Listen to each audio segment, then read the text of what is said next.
तो आज हम चंद्रपुर डिस्ट्रिक्ट में एक बहुत ही छुपे हुए जगह पे आए हैं जिसका नाम है सोमनाथ मंदिर। ये एक शिवजी का प्राचीन काल मंदिर है और यहाँ पे बहुत कम लोग आते हैं, जहाँ पे मतलब लोगों को ये जगह के बारे में ज़्यादा पता नहीं है। तो आज हम उस जगह से आपको रूबरू कराएंगे, आइए।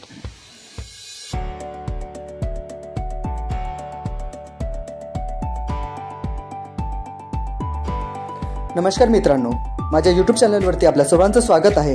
आज आपण जाणार आहोत चंद्रपूर जिल्ह्यातील मूल या तालुक्यामधील एक पर्यटन स्थळ ज्याचं नाव आहे सोमनाथ। तर चला मग, वाटेत जात असताना आम्हाला इथे काही स्टारफळ मिळाले, तर उत्सुकतेपोटी चला म्हटलं थांबूया आणि खाऊन बघूया कसं काय राहते याची चव।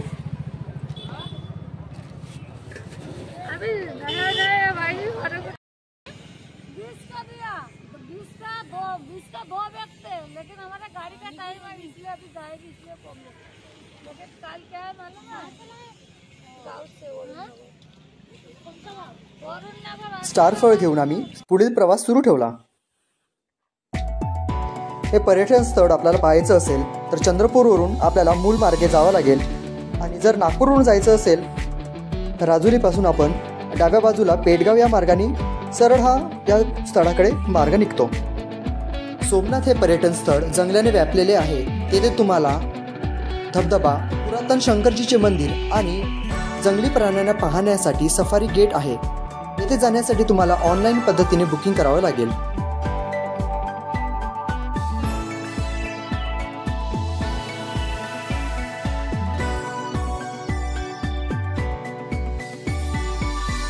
या पर्यटन ठिकाणी 12 महिने पर्यटक फिरायला येतात, पण पावसामध्ये जास्तीत जास्त पर्यटक फिरायला येतात कारण धबधबा दिसायला त्यावेळेस खूप सुंदर दिसतो।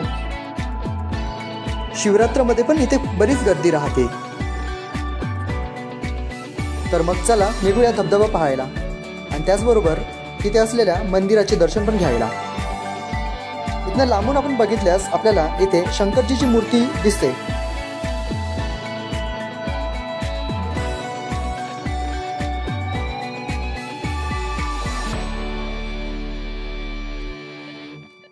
इथे पोहोचल्यानंतर इथे आपल्याला पूजेचं साहित्य, त्याचबरोबर इथे काही नाश्त्याचे सुद्धा दुकान आहे आणि त्याचबरोबर कार पार्किंगची सुद्धा व्यवस्था आहे। बराच मोठा परिसर असल्यामुळे गाडी ठेवायला इथे कोणतीच अडचण येत नाही।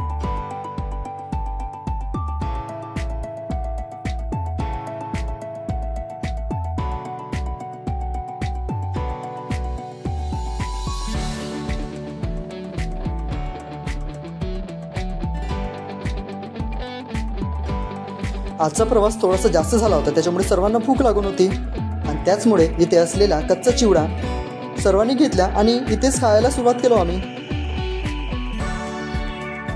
इथनं कच्चा चिवडा घेऊन आता समोर निघायचं। तर बघतो तर काय, समोर माकडांनी आमच्यावरती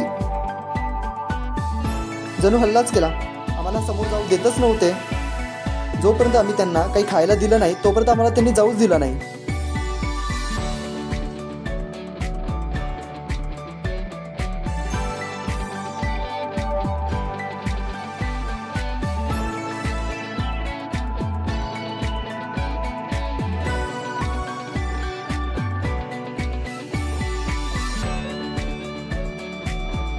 आजच्या प्रवासामध्ये आम्ही एकटेच नाही तर आमच्यासोबत आज आमची फॅमिली, मामी, माझी बहीण, मामी बहीण आणि छोटे बच्चू पण होते।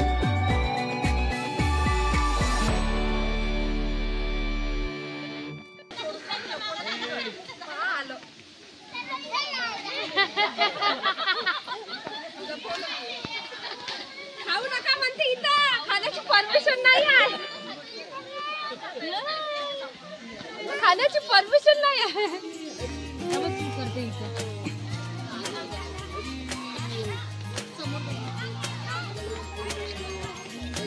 मंदिराकडे जात असताना आम्हाला आमच्या उजव्या बाजूला हरिण दिसले, जे दुरून दिसायला बिलकुल ओरिजिनल वाटत होते, परंतु ते प्लास्टिकचे होते।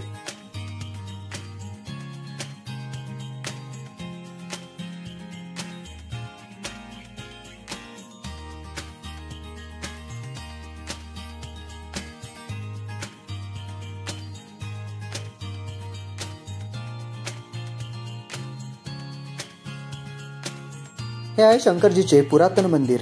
तर या मंदिरातील मूर्तीचे दर्शन घेऊन आपण समोर धबधबा बघायला निघूया. तर चला सर्वप्रथम आपण मूर्तीचे दर्शन घेऊया.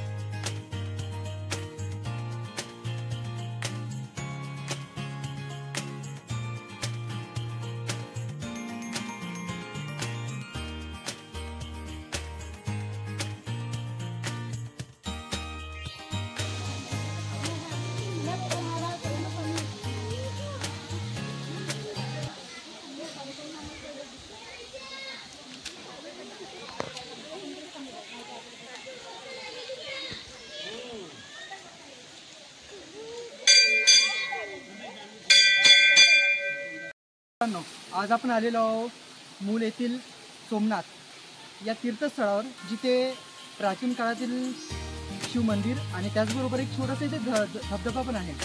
तर आज आपण धबधबा पण बघूया. आणि आजचा प्रवास मी एकटा नाही तर माझी संपूर्ण फॅमिलीसोबतच आलेलो आहो मी. तर चला मग. या धबधब्यामधील पाणी 12ही महिने वाहत राहते.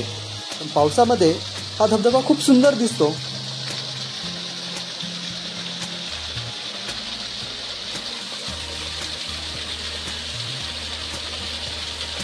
या धबधब्यातील पाणी स्वच्छ आणि त्याचबरोबर गोड आहे. आणि पाणी कमी असल्यामुळे इथे खेळासाठी या चिमुकल्यांनी सुरुवात केलेली आहे.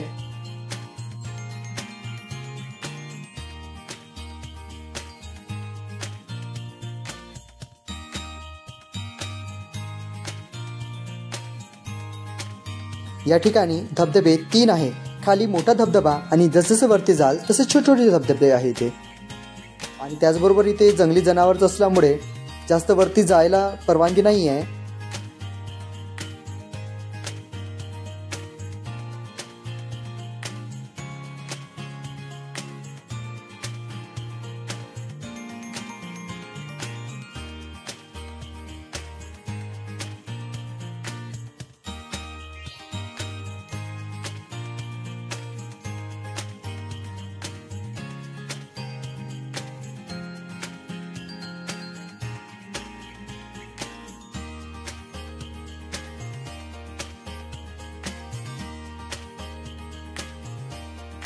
आज सुट्टीचा दिवस असल्यामुळे आज बरेच पर्यटक इथे फिरायला आलेले होते.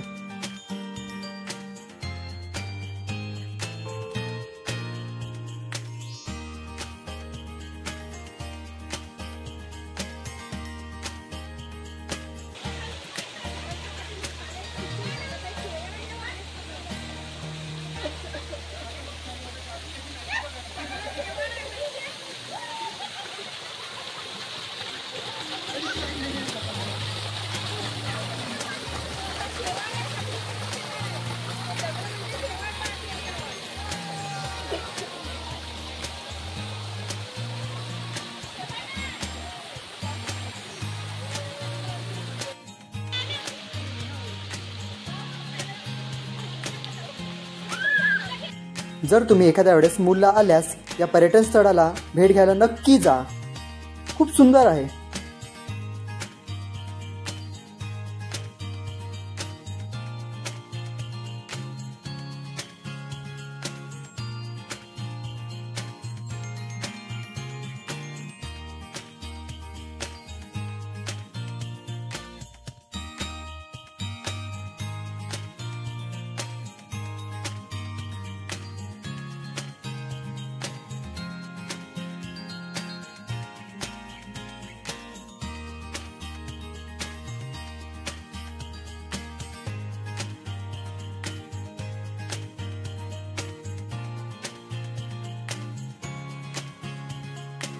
धबधबा बघून झाल्यानंतर आम्ही परत मंदिराकडे निघालो.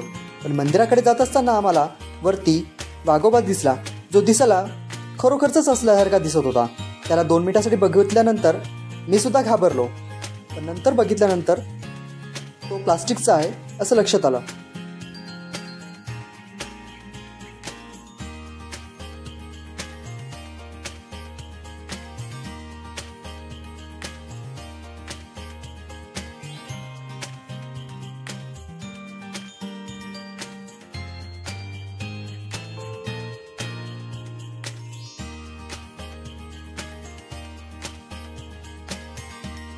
सारखी सारखी लक्ष त्यावरती दगडावरती असलेल्या वाघोबाकडेच जायची. तो दिसायला खूप सुंदर होता आणि त्याचबरोबर दिसायला रागिष्ट पण होता.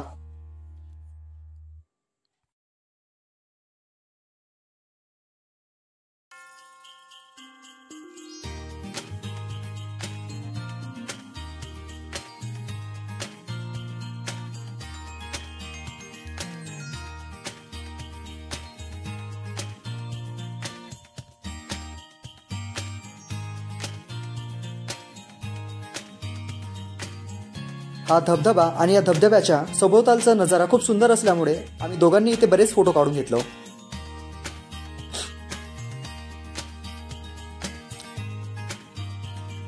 आणि अशा पद्धतीने आजचा आमचा हा प्रवास संपलेला आहे. तर हा व्हिडिओ तुम्हाला कसा वाटला ते नक्की सांगा आणि लाईक आणि सबस्क्राईब नक्की करा. धन्यवाद.